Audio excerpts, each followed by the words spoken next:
Hello. Hello. How are you today? I'm pretty good. How about you? Better than I was yesterday. Entirely unrelated to the conversation we'll be having. Yes. We finished at 2:30. Ouch. Yeah. I say we dive right in. Sounds good. I have one little side piece that I wanted to mention first because I found it interesting, and then we can dive in. Is it Apple related? It's not. It's the... Okay. I deemed it noteworthy in the show notes. Okay.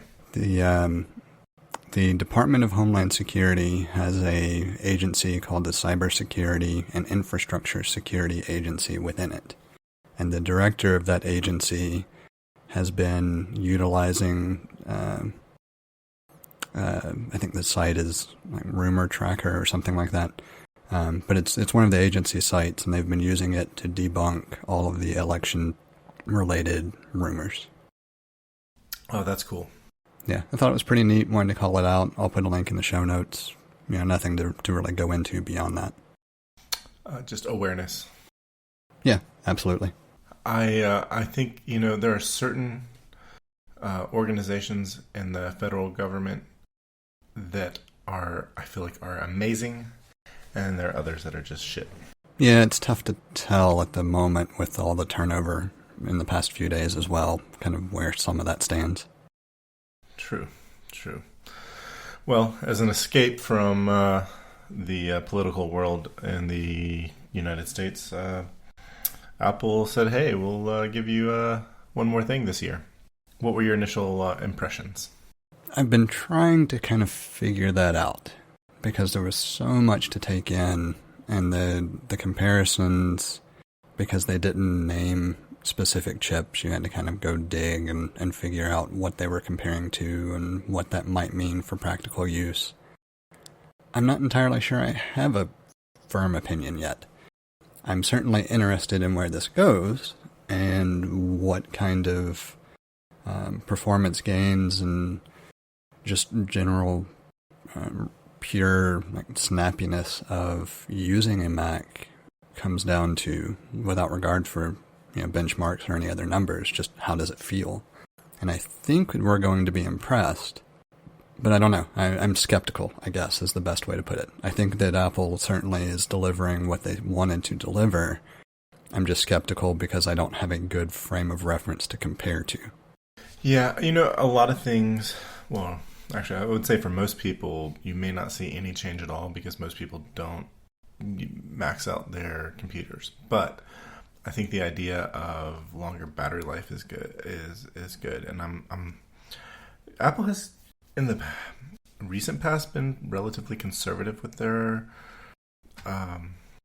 battery numbers, like the times that they say that you should get on a run, and I think maybe people might see better battery runtime. But I was wondering, are they going to just give it maximum amount of power and keep battery runtime the same, or are they just going to get significantly longer battery lives, or a mix of the two? And I feel like we got a mix of the two.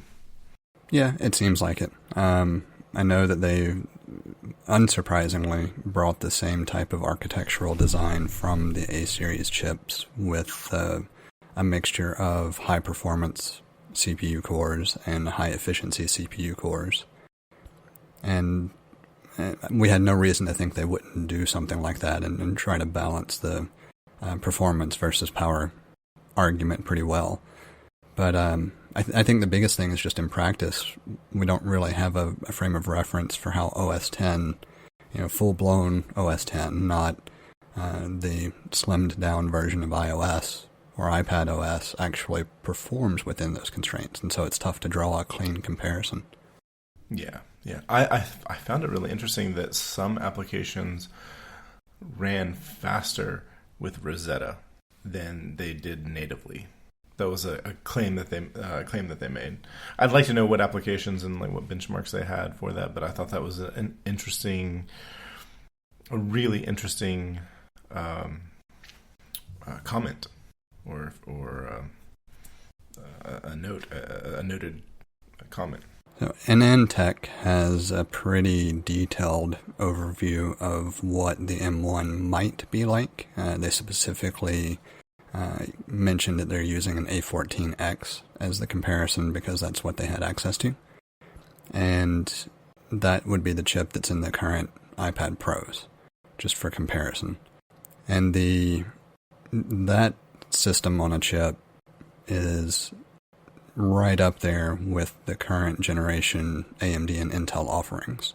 So the M1 being different and supposedly or expectedly tweaked a bit for Mac use and not constrained device usage, I guess for lack of better phrasing, definitely makes me wonder what kind of trickery they're able to do, controlling everything from the software on through the hardware integration.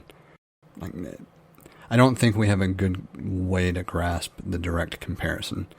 And what I mean by that is, I made note of this on the show notes, the claims that they were making for performance.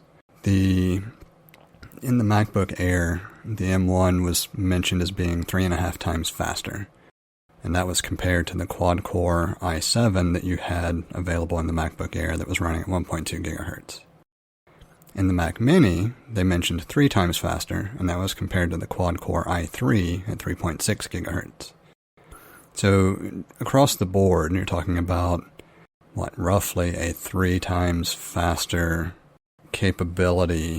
processing capability compared to the equivalent model that's being replaced.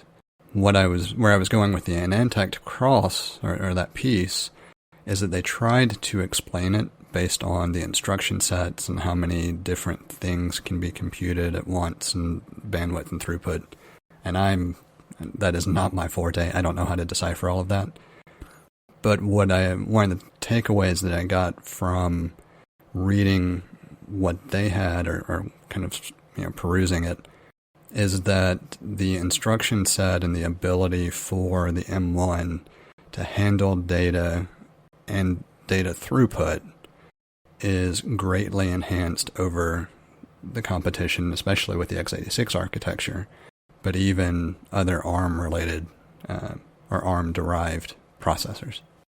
I know, it's a lot to take in. I don't know how to decipher it real well either. It just sounds like we can't compare based on what we've known because it handles the instruction sets differently enough that I don't think there's a good way to compare. Yeah, well, we're comparing apples with oranges, or M1s with Intels. Yeah. Yeah, I actually, looking at it, I thought the speed increases, if this was the next generation Intel chip, I feel like this would be huge news. But because this is Apple Silicon, I honestly think this is them.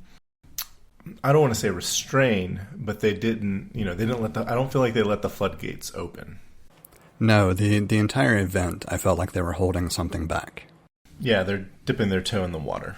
And I don't remember who I saw mention it on social media, but somebody made a comment about Apple throwing Intel a bone by not actually putting their name up there on the chart for the CPU comparison. Yeah. And I kind of felt like that was an overtone for the whole thing. It's like, I feel like they've got significant progress where the next iteration of the chip is going to just drastically even blow this out of the water. But they didn't want to make it they didn't want to look like they were laughing at the competition. They wanted to instead try to emphasize, look, this is what we can do now. And this is why it made sense for us to make the transition. But it's still, because I think partially because it's the same chip across all 3 Macs that were announced, it just feels like there's a lot more to come with the next wave.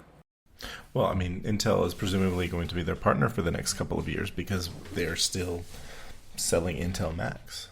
They even released an Intel Mac this year, I think. They did. And they updated.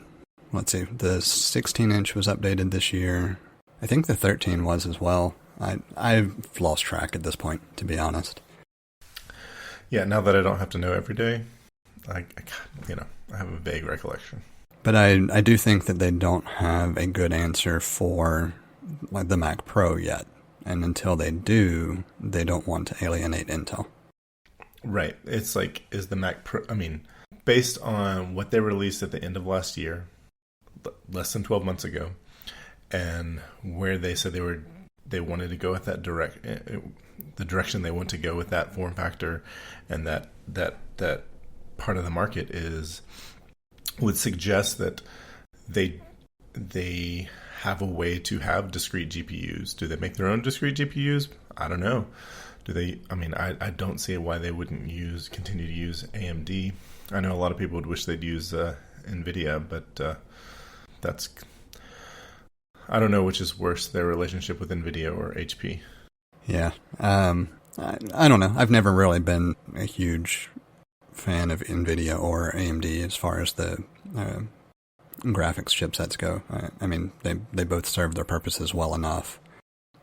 When I was building a gaming PC, I kept going with the NVIDIA route because it had less issues with compatibility.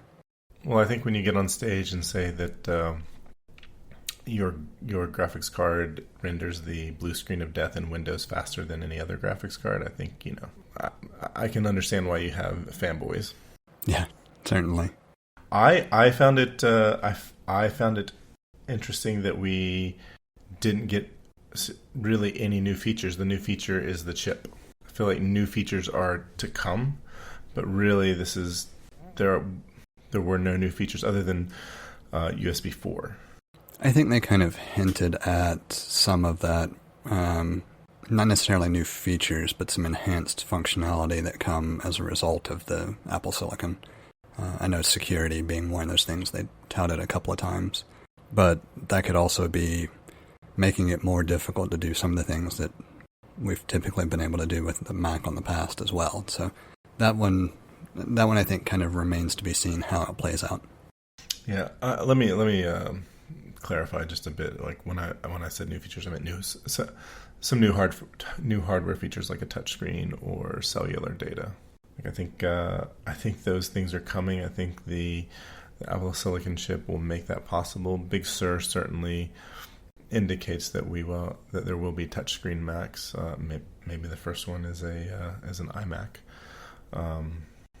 That form factor has been around in various iterations for well over a decade and a half. So I was more surprised that we didn't see them do something like a dual M1 setup in like the MacBook Pro.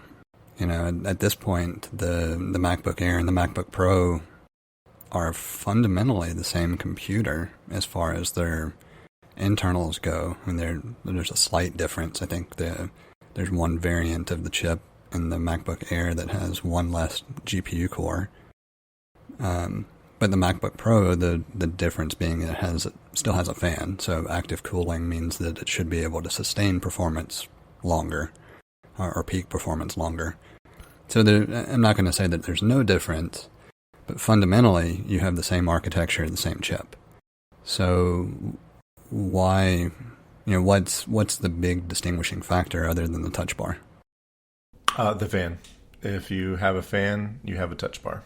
The Air went fanless, which is ironic. Right. And what I was meaning was more, the fact that there's so little difference. I'm really kind of surprised they didn't do something with, and in the MacBook Pro you can do a dual M1 variant.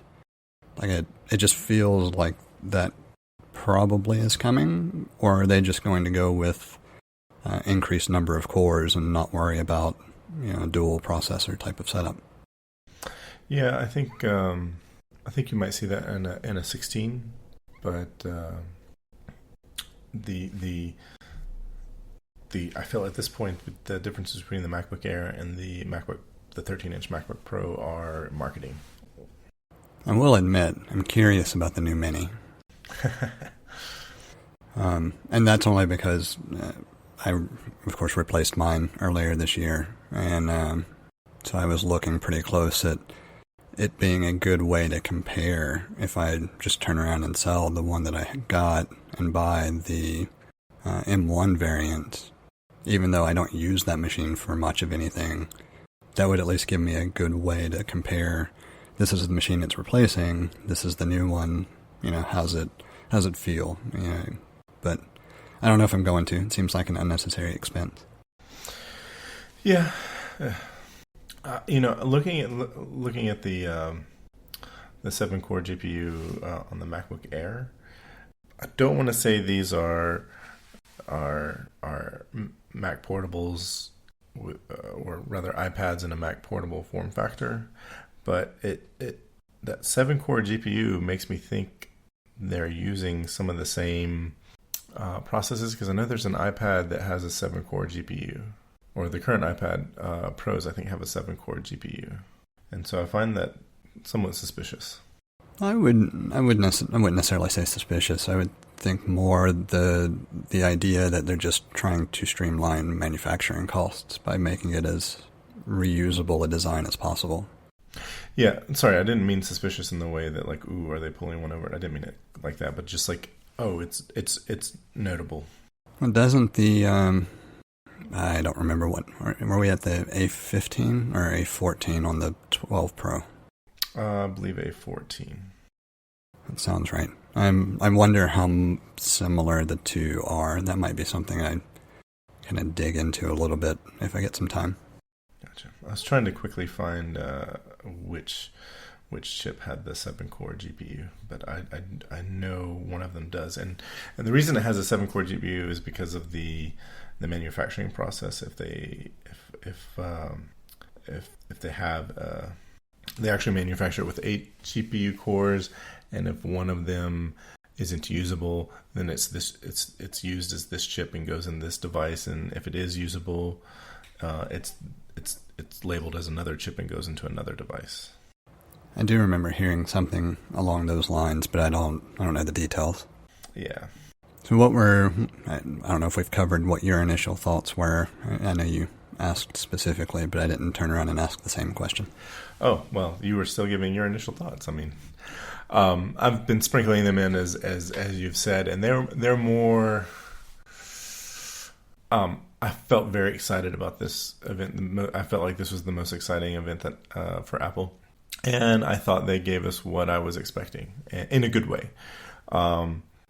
A little bit restrained. They're, slowly introducing these computers with their M1 chips. I think when people get their hands on them, we'll hear that they are probably more capable than Apple was suggesting. I think Apple's just been very, not restrained, but very sort of coy. Yeah. And I think there's a lot more to come. And I think when we see the first larger Pro machine, like a 16-inch MacBook Pro or a high-end iMac, I think that's going to be really interesting. Nothing really surprised me about the release. I think at this point, the notebooks are as minimal as they can get until we start getting like Westworld type devices, which is probably not in our lifetime, but it is I think it's going to be a really solid lineup as they go forward, and it feels easy to say this might be the last architectural change that they have to make as they continue to make their systems on a chip. As technology advances, they can advance with it at their own pace. One thing that I found interesting, and I don't know specifically why this is the case, but all of the test configurations were using the M1 or the comparison Intel chip and 16 gigs of RAM. And I also noticed that you cannot configure any M1-based Mac with more than 16 gigs of RAM, which I don't think that surprises me, since we're talking about unified memory built into that system on a chip package. I think that's just a physical limitation with this first wave, or maybe it's going to be an ongoing limitation. I'm curious how that plays into the next iteration. Like, can you physically get larger and put a 32 gig set on that same package? Are you completely revamping it at that point? Are you going multiple processor at that point? I'm not sure what's driving that. I don't understand CPU architecture well enough, but it was a curious point that I noticed across the board. Yeah, that is an interesting call out, and maybe it's to be fair. At this point, this is their first SoC in a computer, and they probably want to be as fair and equitable in testing these computers. But I don't know. It's definitely something to look and see what future benchmarks are going to look like. I mean, theoretically, with the RAM not being separated and being part of the same physical system chipset, I mean, you should have some fairly significant performance gains from that, even the speed of RAM nowadays. And then I saw something that was talking about not having to copy data for manipulation between like CPU, GPU, etc., because of the way it's designed. So I kind of wonder how much, like, are we going to find that the difference between 16 gigs of RAM and 32 gigs of RAM is relatively minimal with this particular architecture, assuming that the speeds are, I guess, capable of handling that kind of throughput? Or are we going to find that there are still things where no matter what, you just have to increase RAM?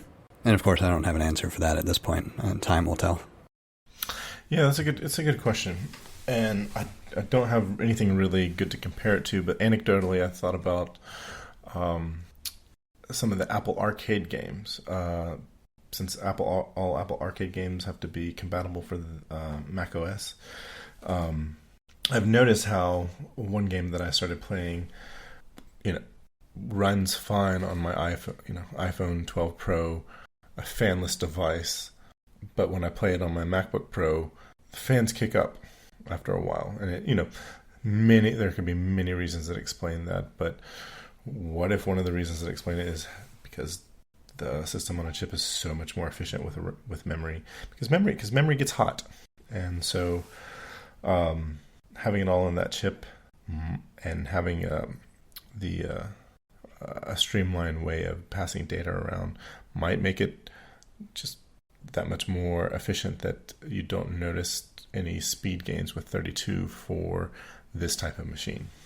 I am pretty certain once you get into manipulating large files, it's still a fairly significant issue. Like if you're doing video editing in 4K or 8K or whatever, when you get into stuff that I don't touch on a regular basis, I would imagine that there's still an argument for a certain amount of RAM or a RAM ceiling that you just have to be able to get past. But I don't know what that is. I think you're definitely right, because you don't see having to put files in memory on an iOS device. That just, the workflows generally don't work, or that's not generally the workflow that you would find on that device. Even when, I'm not sure how they manage video editing in iMovie, but it does occur. I've never edited so much to know that my the device becomes sluggish or anything like that you would see when you run out of RAM on a PC. So memory management is very different on iOS versus Mac. So or at least the Macs up to this point. So I feel like it's very unclear how that's going to work, or at least to someone such as myself. I expect that there are engineers that know exactly what they're doing with memory management.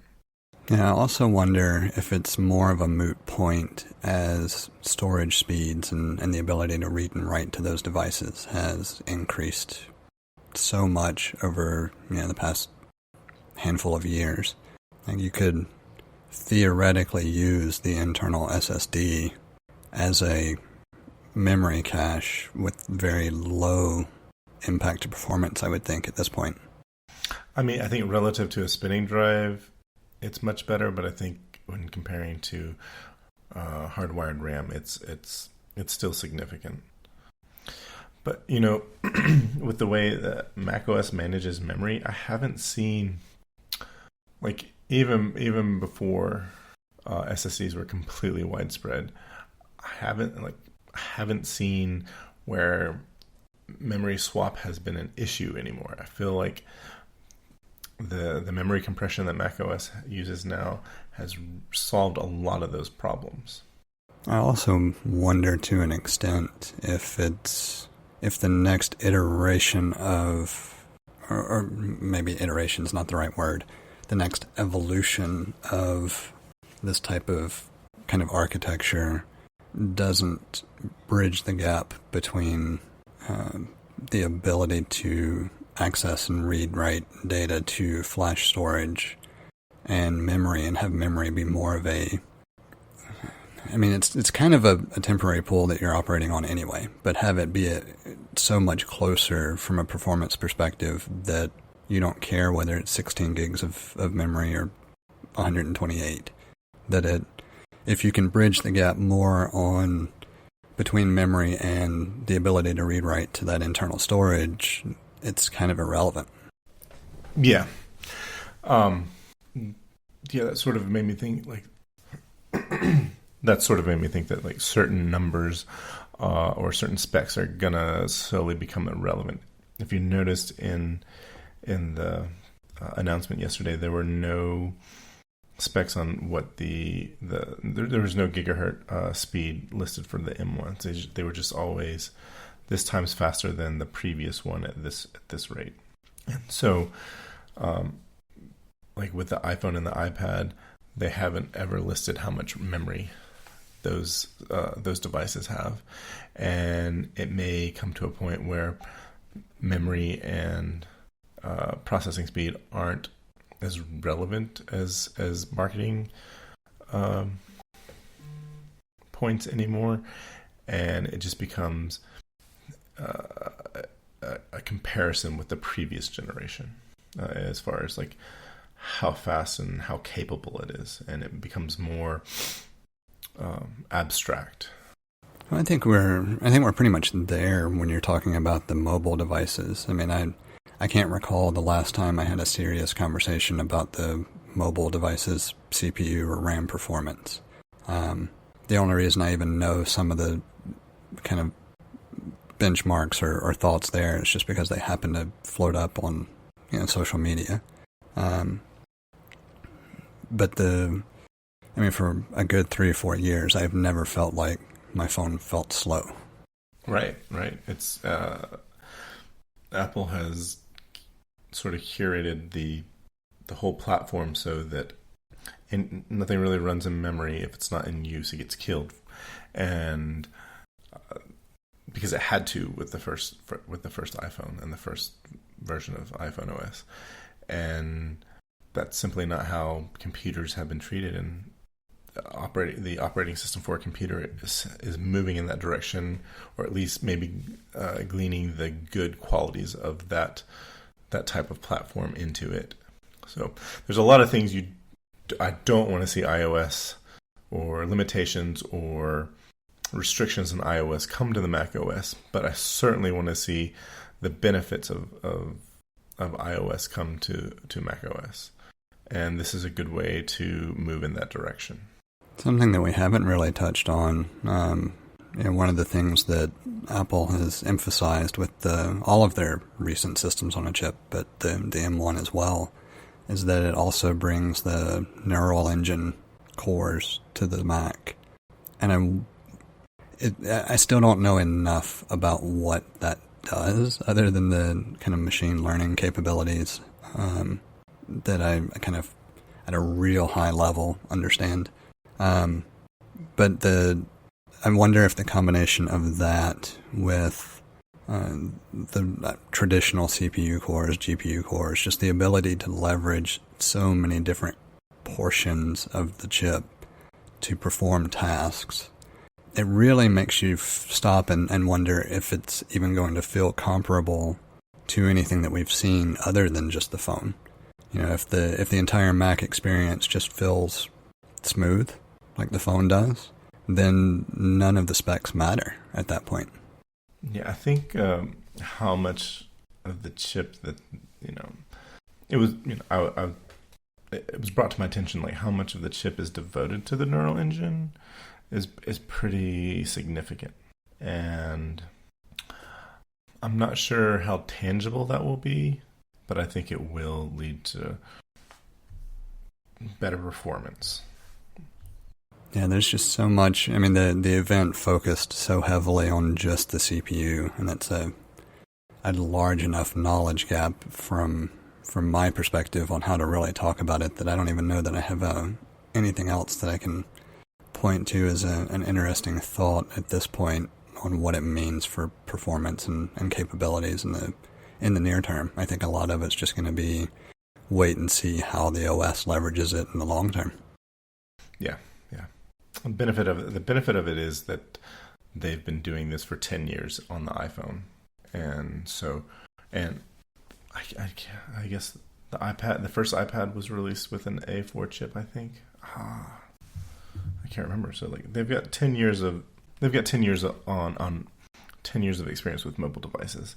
That there's a lot that they've already learned, a lot that they can apply to the Mac in a way that is more seamless. I would suspect. I will say that everything about the presentation makes me excited for Wave 2. Like the first one definitely shows enough to whet my appetite and make me intrigued. And I think it's, assuming the real world performance even comes close to the relative gains that they were projecting, I mean that's a huge increase. And I can only imagine if you're intentionally not putting the same chip into a 16-inch MacBook Pro or an iMac, that Phase 2 is going to be very interesting because it means you've got something else up your sleeve. Oh, yeah.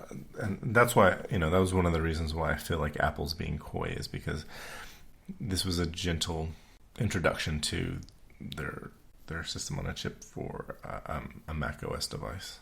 One thing I did not like, when I went and looked at, like if I were to configure a 13-inch, if I were to actually seriously consider getting one, it's still ridiculously high-priced for each storage tier bump. That's standard Apple. We want to make a lot of money on the margins of storage. I mean, to say that they're getting better is a really low bar, and I think they will. They have a history of.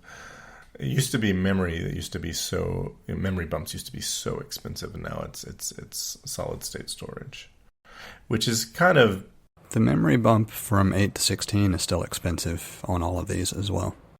Do you recall how much? $200. I mean, it's better than it used to be, but still, that's really expensive. And I know they use good quality RAM. I guess because it's unified RAM, it's different because it's on a.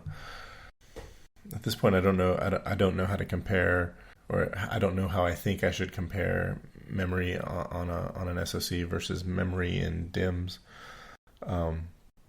But presumably, this might be a lot, or the longevity of these machines might exceed current Macs. 'Cause I think about, like, I never think about SSD issues or RAM issues on my phone. Like it never occurs to me that that's a thing.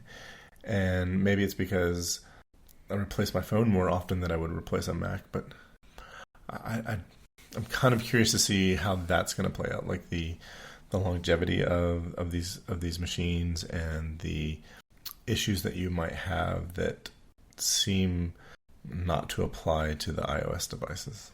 Yeah, I follow. I've been trying to kind of think of it in that same mindset, because historically, Macs will last me anywhere from 3 to 5 years, just depending on whether there's some feature that I decide to upgrade for, or if I wait until it feels slow. And so at the fast end of that is typically, no, there's a very specific thing that I want that I can't do with my current Mac, and the 5-year mark has historically been, all right, now it's starting to feel kind of sluggish and slow, and I'd like to look at replacing it. And if that gets extended, then these prices are extremely competitive. If it stays the same, then it's really no different than now. Still don't know that I would say they're extremely competitive, but they're certainly not out of line with other manufacturers at that point. But if it shrinks, especially as software is capable of taking advantage of more and more of the capabilities of the hardware, that's where I would be concerned about the price margins. And of course the big thing that we see there is storage, because everything seems to be getting larger and larger and larger, not staying the same or shrinking as far as software packages and file formats, photos, depending on what type of device you're capturing them with. Like, everything is getting bigger, and the storage tiers are still expensive to move between, and you're still starting out with just a 256 gig solid state drive. I feel like Apple has a narrative that, we don't have to put like large storage on devices because everything is going to be in the cloud. And Apple has had they haven't had the best track record with cloud storage. It's certainly gotten a lot better. I would say even to the extent, like I'm all in on iCloud, and I don't worry about my iCloud data. But that took years to get to that place. But even though that we're in a place where I'm in a place where like I'm not concerned about my data being in iCloud, it's still the most expensive cloud storage, I think, of all of its competitors. And I think a lot I think part of that Apple narrative is like, well, we're secure and private and so forth. But I don't know. I'm not sure that justifies the lack of storage options and the prices that they sell them. Yeah, I agree. I am also all in on using iCloud versus any of the competitors, predominantly because I don't like the stances of the competitors on certain aspects of how they operate. One of the things, though, that I think is problematic that they fail to factor in, let's just say that you have a MacBook Air and you're leveraging everything on the desktop and the documents being stored in iCloud, that feature. That's fine for stuff that you're working on currently, or stuff that doesn't have like multiple parts to it. Like a Scrivener project is a good example. All the related files for a Scrivener project must be present on the local drive. And if you're letting the OS manage that, it could very easily not have a couple of pieces because they haven't been used in a while on the local drive as it cycles through trying to manage local storage versus what is just synchronized. And so there are still problems with some things with that regard. But then there's the same kind of problem where if you're not paying attention to it, you could pull your laptop out and need to grab, a file that you haven't worked on in a couple of months. And if you, for whatever reason, are not near a place where you can get, network connectivity, you may not have access to that file. And the only way to offset that is to increase core storage in your actual hardware device. And I just feel like on the Macs, that's still grossly under where it needs to be for the starting point. I mean, the starting point should be 512 gigs of storage capacity, period.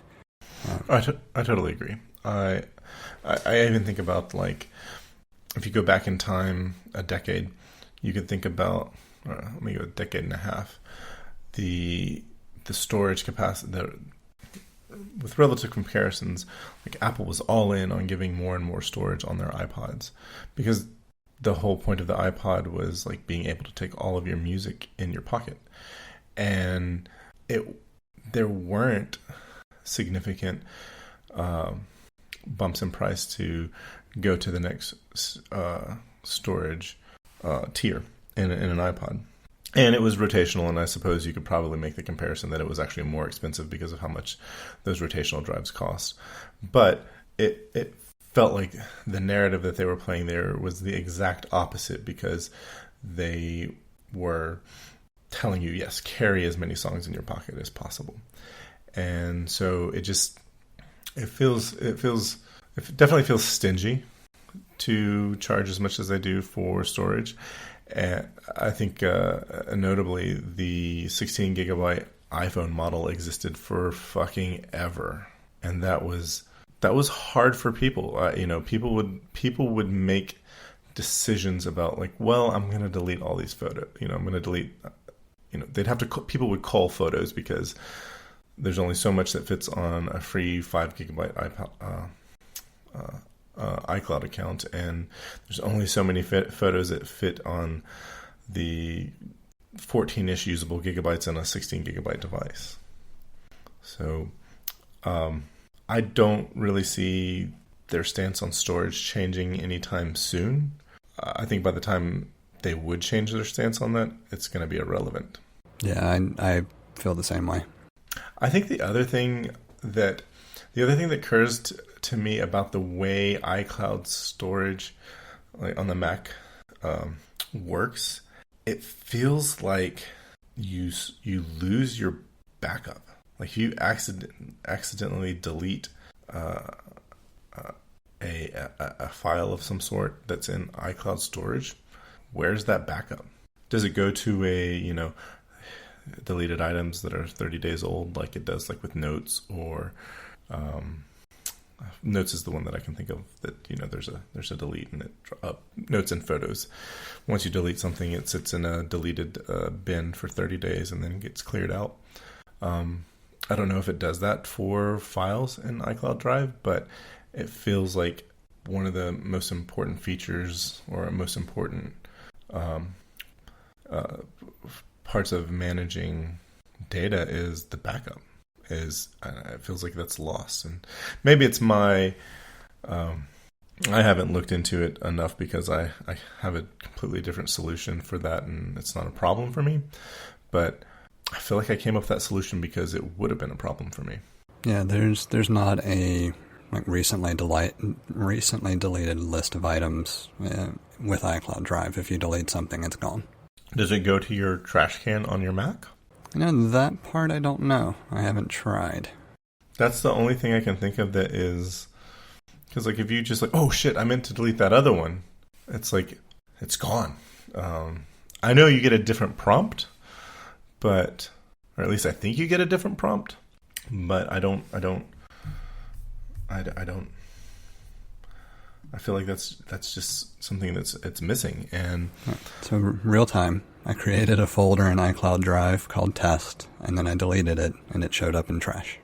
Okay, cool. My solution, I'll just drop. Even this has nothing to do with the event. My solution to this problem was to have a Mac Mini server, and it's the source of the canonical data sits there. So everything that's in iCloud Drive is told to stay on device in that computer because it has a terabyte hard drive, and that gets backed up to Backblaze and Time Machine. No, I turned off my Time Machine backups because they're all boogered up because of APFS and Time Machine not working. So that actually might be the first computer I upgrade to Big Sur. Yeah, I think we talked through my setup, but I'm just using rsync to copy everything to an external and then letting that sync with Backblaze and copy with Synology. One other, while we're talking about iCloud, one other thing that I should add in I have it listed in the follow-up. Apple One does not remove your storage subscription for iCloud when you move to Apple One. So the 2 terabytes you get with Apple One can stack with the 2 terabytes if you were already paying for that storage tier with iCloud. So that's why I have 4 terabytes. So if you want more storage, upgrade to the 2 terabyte model, then add Apple One? It appears that you can do them in any order. I just already had the 2 terabyte plan for iCloud storage, and I noticed when I went and enrolled in Apple One, I suddenly had 4 terabytes. And so I originally thought that was just a feature of Apple One. No, it's not the case. It's 2 terabytes with Apple One, and then if you want to add an additional 2 terabytes, you can. Oh, that's cool. That's cool. I actually have an experiment I want to conduct, and I won't give too many details, but it has to do with storage in iCloud. But once I get it done, because it's going to be tedious, I will share the results of. Yeah, I thought about canceling the iCloud storage and getting it back down to that 2 terabytes, but then I paused because I have a couple of thoughts on something I might try to do as well. So we'll compare and see what both of our experiments are like once I get done. Was there anything else you wanted to say about the M1 chip? I don't think so. I think we covered it about as well as my knowledge of CPU architecture could even begin to try to wrap my brain around. How about yourself? I wanted to point out, and I had this sort of listed as an after show thing, but I wanted to point out that the sort of the whimsy of Apple devices in recent years has declined a bit. First they took away the sleep indicator light. They took away the they took away the glowing or the illuminated Apple logo, and then yesterday they show a picture of the Mac Mini, and the way the animation looked, it looked like there's a ring of LED lights in the bottom of the Mac Mini, where the bottom plastic coated metal cover that can be removed attaches to the unibody enclosure. It looks like the way that picture shows in the presentation, it looks like there would be like a ring of LEDs there, and it's the lighting underneath the Mac Mini continues to indicate that it's not there. It's just for the presentation, but I wonder how many people are going to be disappointed to find out that there's no ring of light underneath it. It would certainly fit the same sort of aesthetic that the HomePod and HomePod Mini have, and it would be kind of cool if that was the case, and if you invoked Siri on your Mac Mini, that you'd have this ring of light underneath. But sadly, it's just for the presentation. I don't know if you noticed that or not. I did. I did not think that it was actually going to ship that way, though, just because of Apple's track record with design lately. But I did think it looked good. I thought the way it was presented certainly gave some ideas for some aftermarket modifications. Yeah. Well, I knew it wasn't going to ship that way either, but I was just like, that really should. That really should ship that way. I think that it is such a fun, it's such a fun thing that could be incorporated in it, and I'd love to see them incorporate more things into their computers like that. But they've been going the other direction, and maybe, somebody could pitch that idea. Johnny Ive's not there to say no way, but it's pretty cool. I wish they would bring back the sleep indicator light. I wish they would bring back the illuminated logo in some way, even if it was an outline, but they went for thinness and not whimsy. Yeah, the sleep indicator I don't necessarily mind as much, just because it's less relevant for my use cases, but I do miss the illuminated logo on the back of the display. Yeah, the illuminated logo was so cool. The reason that I have such strong feelings about the sleep indicator light is because it was taken away when I was still behind the Genius Bar, and there was so much information you could actually glean from the sleep indicator light, and I felt like it was. I felt like it was a step backwards. It's certainly, there's certainly other ways of getting that information, but I really like the peaceful, undulating, on and off or pulsating light that it would show when it was in sleep. I thought that was really cool. It's still there on the Apple TV. It's still on the Mac Mini, even the current version. And I don't know about the Mac Pro, but it is. I know for sure it only exists in the Mac Mini. Sorry, I know for sure it exists in the Mac Mini. I don't know if that was brought back with the Mac Pro, but before the Mac Pro, it was the only machine that had it. I guess it disappeared from the iMacs too, didn't it? It did. I think it disappeared pretty early with the aluminum iMacs. I don't recall any of the aluminum iMacs having it. Yeah, my rather strong aversion to the iMac has always kept me from caring. And I still, even with like the iMac Pro, as much as I think that's a gorgeous machine, I still have a very strong aversion to it. Yeah, it's interesting to me that there are a number of or at least a couple of podcasts that I listen to where people that were using Mac Pros or high-end MacBook Pros went to the iMac Pro and love it. So, and from the pictures on Apple's website, it does look like there's a sleep indicator light on the Mac Pro. So you have to have a desktop that does not come with a display to get a sleep indicator light. And that kind of makes sense.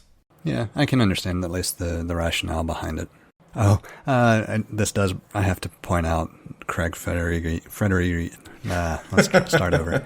Craig Federighi's spot, where he talked about the instant wake and setting the mood and just how perfect that spot was. Yeah. Anybody who has not watched the event, that's your teaser. Watch the event, find that. Oh, the end of the event was perfect. I loved it. John Hodgman. Haven't seen him in a while. I mean, he was always the star of those ads, but yeah, that was great to see him in an Apple event. Yeah, I certainly liked the callback to the old commercials, but I would have liked to have also had a cameo from Justin Long. Yeah, and actually, that would have been really that would have been the cherry on the cherry. Yeah. I don't think I have anything else related to the event.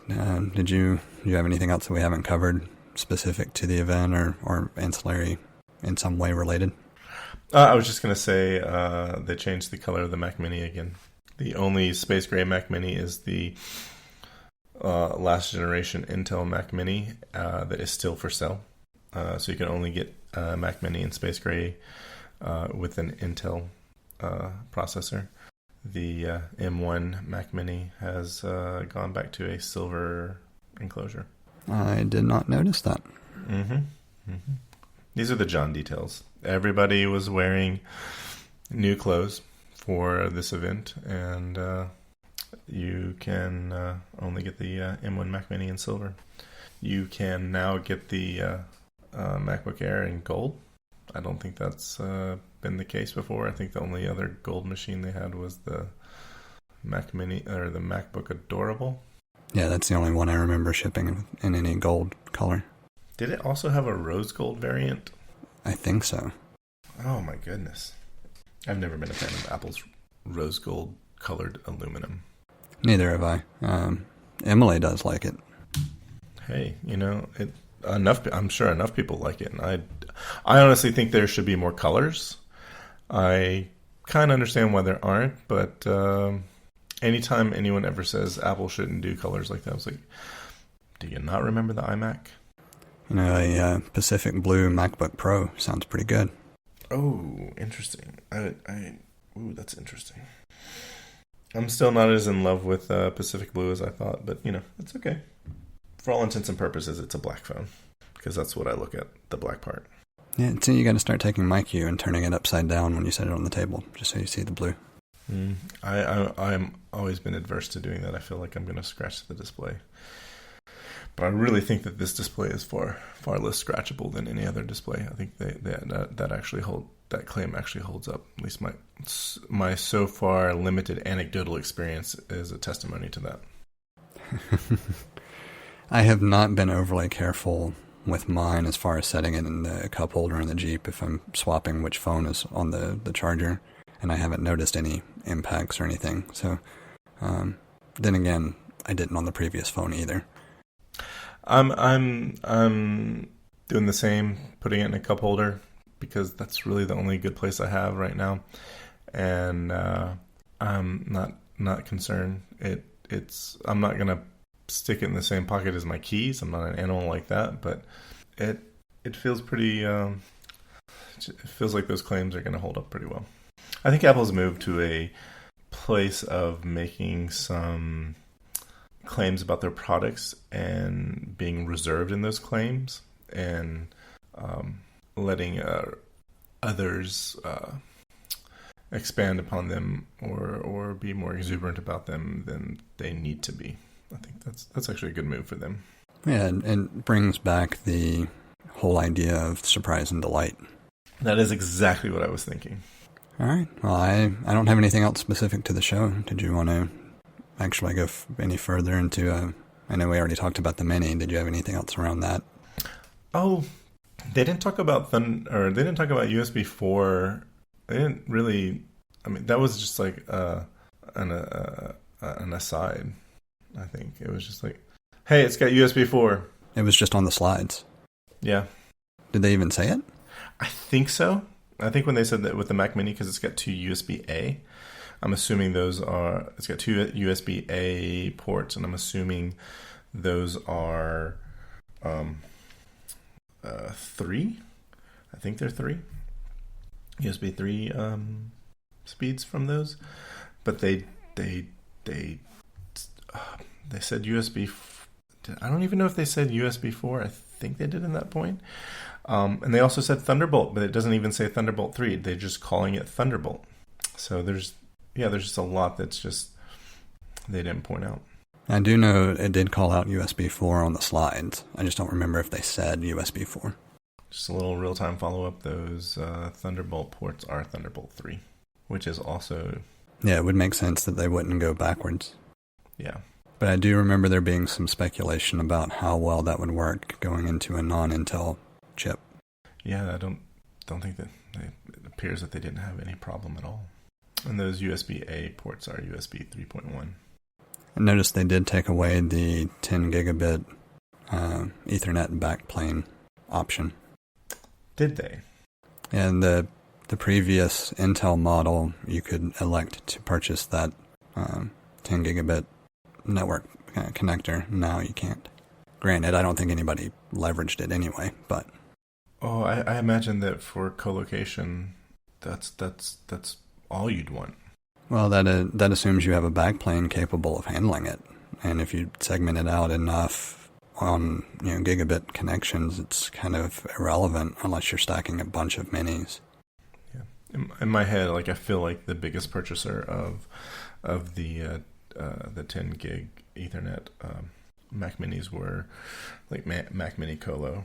Yeah, I'm sure they would get some benefit from it. But then again, how many are they actually purchasing versus going with Mac Pros now? I guess it depends on whether you're...